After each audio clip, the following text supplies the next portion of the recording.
Folks, I hope you're doing well. Okay,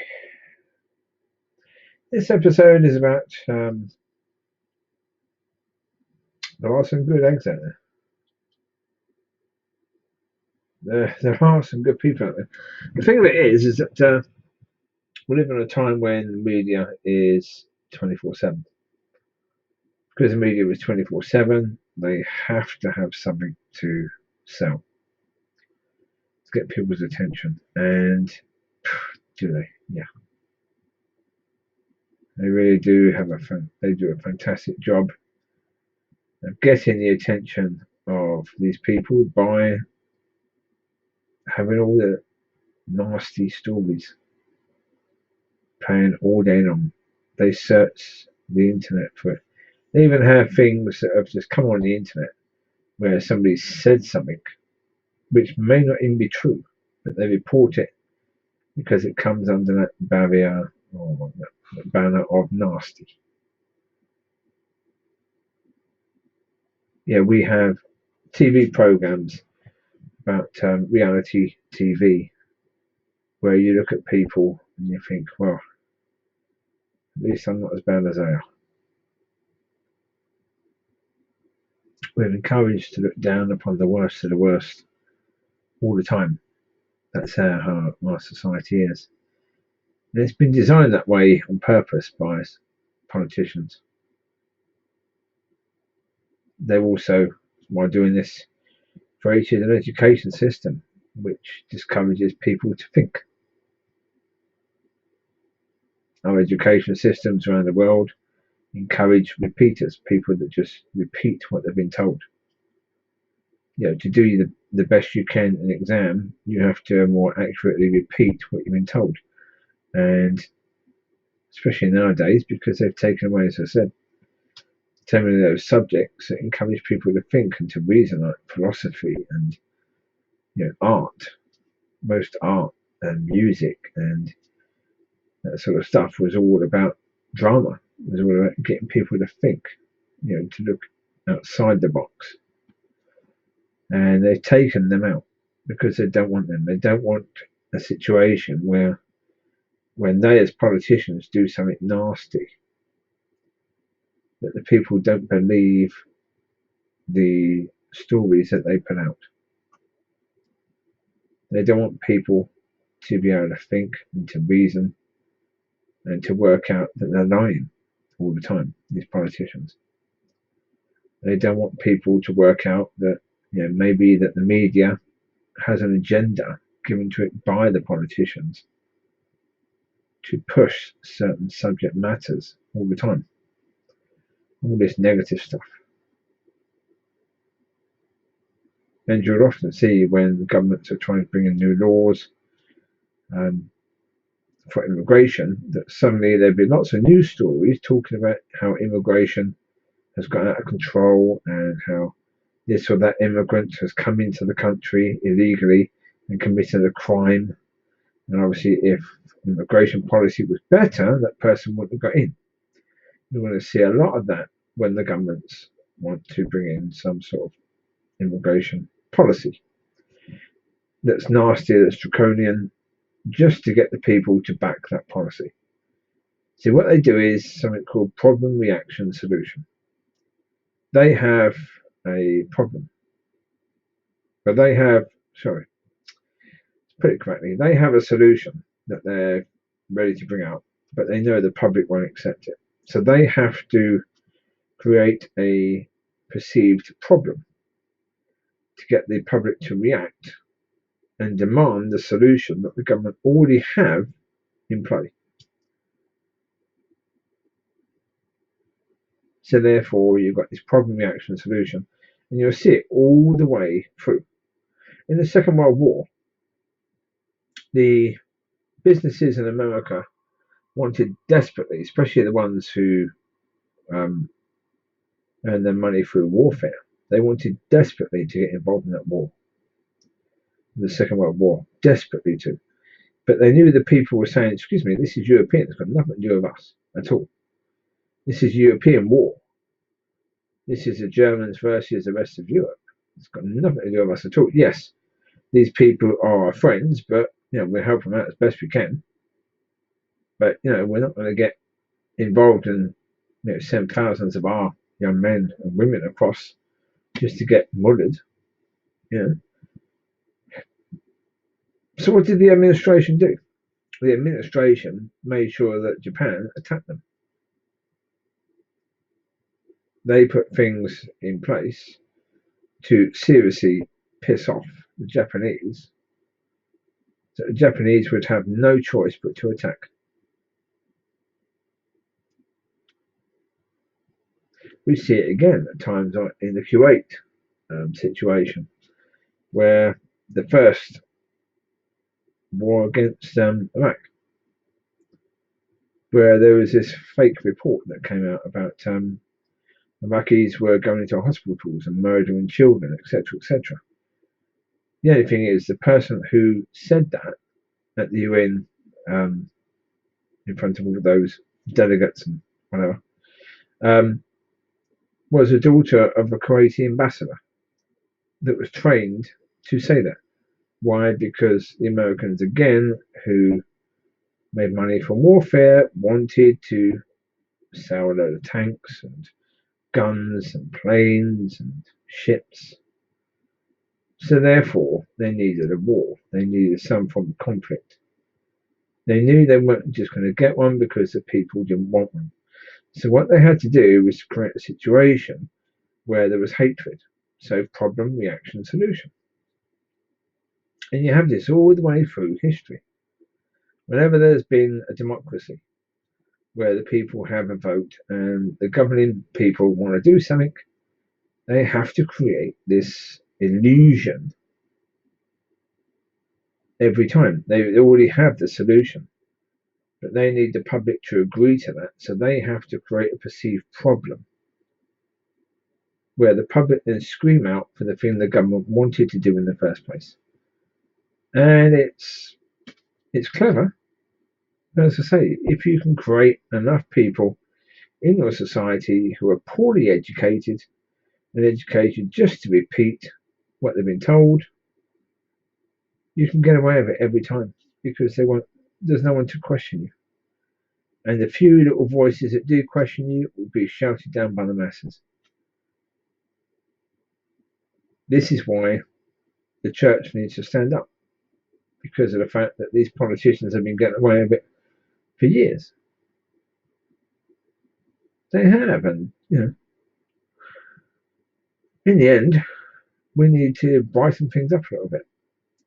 There's a lot of darkness out there right now, and we need to brighten things up.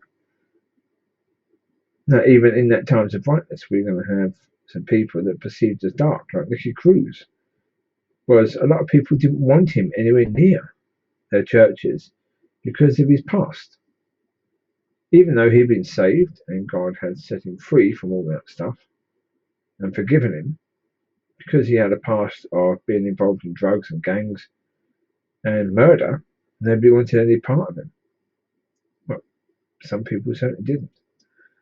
Thankfully enough did. So when I said nobody, no, that's again incorrect. Sorry. Do apologise for that. It's getting late. It's nearly 11 o'clock now. But I just saw the video. About people reacting to, it's called 10 Real Life Heroes. And it just reminded me that, there are probably more decent people out there than there are bad people. But the media, and that includes Twitter and all avenues like Twitter, they want to focus on the bad. They want to really highlight and bring the bad right up to the top all the time. And they will keep on releasing stuff to keep bringing the bad to the top, making people think that really that's what society is. When it really isn't at all. There are more good people than there are bad. And that's naturally good, not because they're Christian, just because of the fact that they're loving, decent human beings. And there's more of them than there are arseholes, basically, or nasty individuals. Problem is that what gets focused on, the baddie. I mean, like in the film Joker. Joker was a psychopath. He was a psychopath. He wasn't someone that should be celebrated. In the end, at the end of the movie, people were celebrating him because they perceived the people that made him that way. And the problem, yeah, okay, he come across some bad people. It doesn't mean that he had the right to react in the way he did. That's different. It doesn't mean he had the right to kill a bloke, because that bloke was basically, in world terms, an arsehole. That's what he was. He was a complete arse. The bloke in that movie that the Joker killed, his first killing, was just an idiot, basically. And that's the thing. We look to those people. As I say, they are the norm now. That is what society is. It's a very dark, twisted place. No, it isn't. There is a dark, twisted element to society. There always is. And the problem is, more than likely, the politicians are the ones who are the darkest of the whole lot of us, really. I mean, we find that out all the time. How corrupt are these people? If you look at Congress, certainly in America, and the Senate, I mean, how corrupt are they? You've got a president in America right now who clearly did a lot of wrongdoing, made some phone calls and offered to buy favors from another country if they would help him win the election. And his own party knows that that's the case because he basically admitted to it. And he did. He basically admitted that that's exactly what he did. So they know that's what he did. So they know because of that, he should have been basically kicked out of office. But because he's their man, and because they run the Senate, and because they had 8 years out of power when Barack Obama was in charge, they're willing to bury all the things that they supposedly held dear in the past.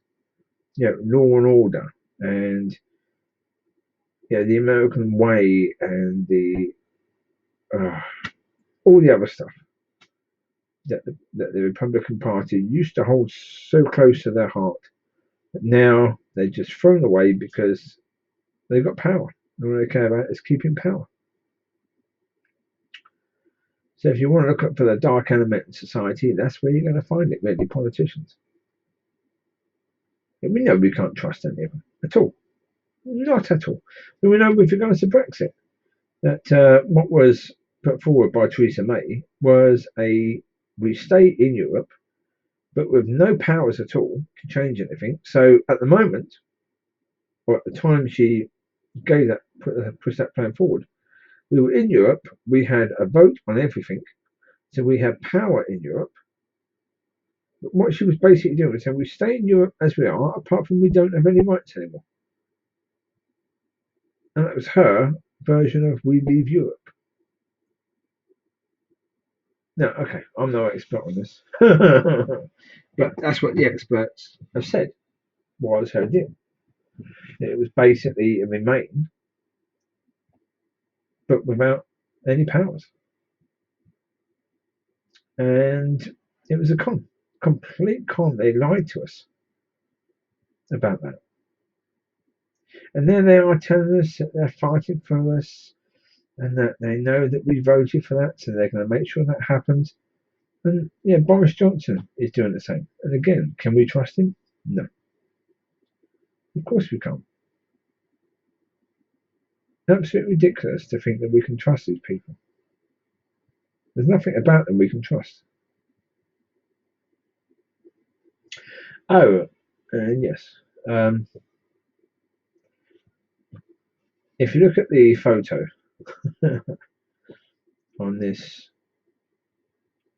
video, you will see quite clearly in this puppy's eyes, you'll see me, you'll see a light on as well. You'll see me in the As you're looking at me in the right eye, so the puppy's left eye, you'll see me just to the left, standing up. Well, probably was sitting down actually quite close to the pup to take that photo. And she was a beautiful little girl, she was. Stunning. Stunning little baby. I mean, you can see from that photo, what a beautiful picture that is. Gorgeousness of puppies. But again, if you want to see the gorgeousness of life, just look at puppies. Look at baby chicks, look at babies, look at kittens. Yeah, look at the innocent when you're trying to see really what this world is about. Don't look at the news, don't look at the darkness. I think that's what this world is. It isn't. It can be a pain in the butt at times. And yeah, if you're poor, don't think for a second that this world is set up for you, because it really isn't. Yeah, it just isn't.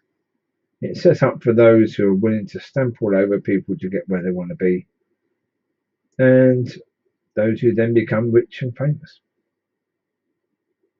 because that's what they do. They're quite happy to stamp all over people to get what they want, or they're quite happy to sell their souls to get to where they want to be. Yeah, I mean, we've heard about the casting couch for a movie years ago. Well, by all accounts, the Illuminati got their hands in a lot of these pop stars, and they have to do some quite horrific casting couch things in order to get into their positions. Yeah, not Beyonce. You know, look at Beyonce. I mean, one thing I find quite odd. Beyonce is a very beautiful woman who can sing, and look at who she's married to. Would anyone really describe him as a looker? So how on earth did he get her? I mean, does he seem like that nice a fella? Has he got that nice a personality? I don't know. Whenever I've seen him interviewed, he doesn't come across as having that good a personality. So in the end, I don't know. But as I say, there was a darkness and there was plenty of light, but the darkness seems to be where everything is focused right now. That's why it feels very, very dark for people. And if those who are rich and famous have to sell their souls and, you know, do nude things to get into their positions, then they just need to repent. They need to repent. They need God's love and God's blessings. They need to forgive those who have done harm against them. To have that harm knocked away. And hopefully we're coming to a time when that can happen. But if we are in the last days, when we can have an incredible moment of light that will absolutely pierce through the darkness and give everyone an ample chance of seeing God work and having a chance to give their lives to God. That's what it's all about. That's what we're left here for.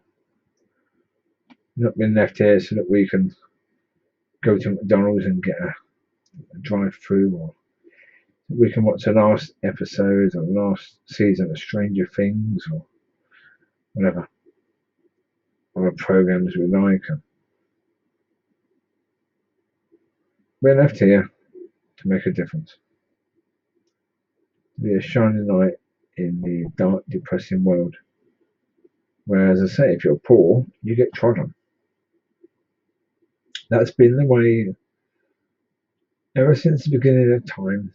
You know, if you're poor, if you haven't got anything, then you're not really going to get anything either. You know, not unless you've got God on your side. unless you've got God on your side, you're going to be right at the bottom and trod on. I mean, it used to be a tradition in the past. This is how bad it was for the poor people. If you were poor and you married a woman, the local lord had the right to have sex with your wife before you could. He had the right to basically own her, to take her before you could take her. He'd give her back to you afterwards, in most cases. But that was just his right. Now, not all of them did so, but some of them did so. Imagine, whether you're the man or the woman, you have some posh idiot who's just been born into wealth. Yeah, probably didn't do anything themselves to actually earn it. It was just he was born into that. Who then has the right to have sex and intercourse with your wife. And society has given him the right to do so. Crazy. And that's because you're poor. But although that doesn't happen now, don't think for a second that people that are poor get treated much better now in society than they did then. Because they don't really. I mean, we see all the time the way that the Republican Party in America is trying to redraw the map to make sure that black voters, although again I find it difficult to consider anyone as black, but they choose the name of black now, so black voters are trying to make sure that they don't get a vote by redrawing the maps to make their position so much weaker. And of course it's racist. And of course it's a case where it should be anti-democratic. But they've made sure that the cards are dealt in their favour. That those in power can muck around with the boundaries and they can try and ensure that they get voted in for decades and decades and decades and decades and decades. Where the people don't really have a say. And that's what they call democracy. So if you believe that you live in a democratic world, you really do have to look a bit more closely at the so-called democratic society that you live in. Because you'll often find that it's not quite as simple as that. So there you go. That's the way life is. It's not quite as dark a picture as some elements of society, like the media, are trying to portray it as. I mean, even this virus situation, it's not the Ebola virus, so we can be thankful of that. What it is, we don't quite know yet. It's too early days. But is it going to be as bad as people think? Maybe not. But we don't really know. All I can say is maybe not. We hope not. We certainly hope it won't be, because that's going to be quite harmful to an awful lot of people. So we hope it won't be anywhere near as bad as what people think it could be. Of course, it could be a damn sight worse. And that's the thing, at the moment, we just don't know. So don't worry about that. Don't worry about this darkness within society. Focus on the light, and focus on being the light. Focus on being your own little torch. And that when you join others, you end up being a far more powerful torch. I mean, you see adverts occasionally on YouTube when they do the adverts for these incredibly powerful torches. Well, from a spiritual point of view, you and a few others, if you get in a fight with God, you can be a far more powerful torch in the darkness than those torches they're talking about. So focus on that. Focus on what you can do and who you can be. And with God's help, you can help people to get out of this mess that they're in. you can be a blessing upon society. And we can start shining a light, even on the darkest bits. So enjoy. Have a good week. Have a great weekend that's coming up. And enjoy your life. But enjoy it with God. Sorry, slight mistake. Enjoy your chance to thrive. Because the point of it is, it's not your life. So saying enjoy your life, it's not really your life. It's God's life because you gave your life to God. So therefore your life belongs to God. So it's not your life. But it is your chance to thrive as a vessel for God. And be blessed as a vessel for God. Because that's the point. If God uses you, where He blesses people through you, I mean, how can you have anything better than that? That's it. It can't get better. Yeah, that's, to me, that's perfection, because you've been used by God to bring other people to Him, to bring other people away from an eternity in hell. So focus on that. And if you need any support, feel free to comment on videos.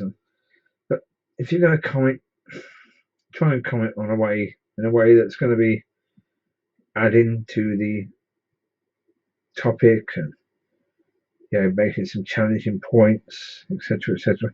If you think that it's a good video, if you think that I deserve more likes, I deserve more views, etc., etc., I deserve more support, then go and tell other people about the videos. Get them to watch it.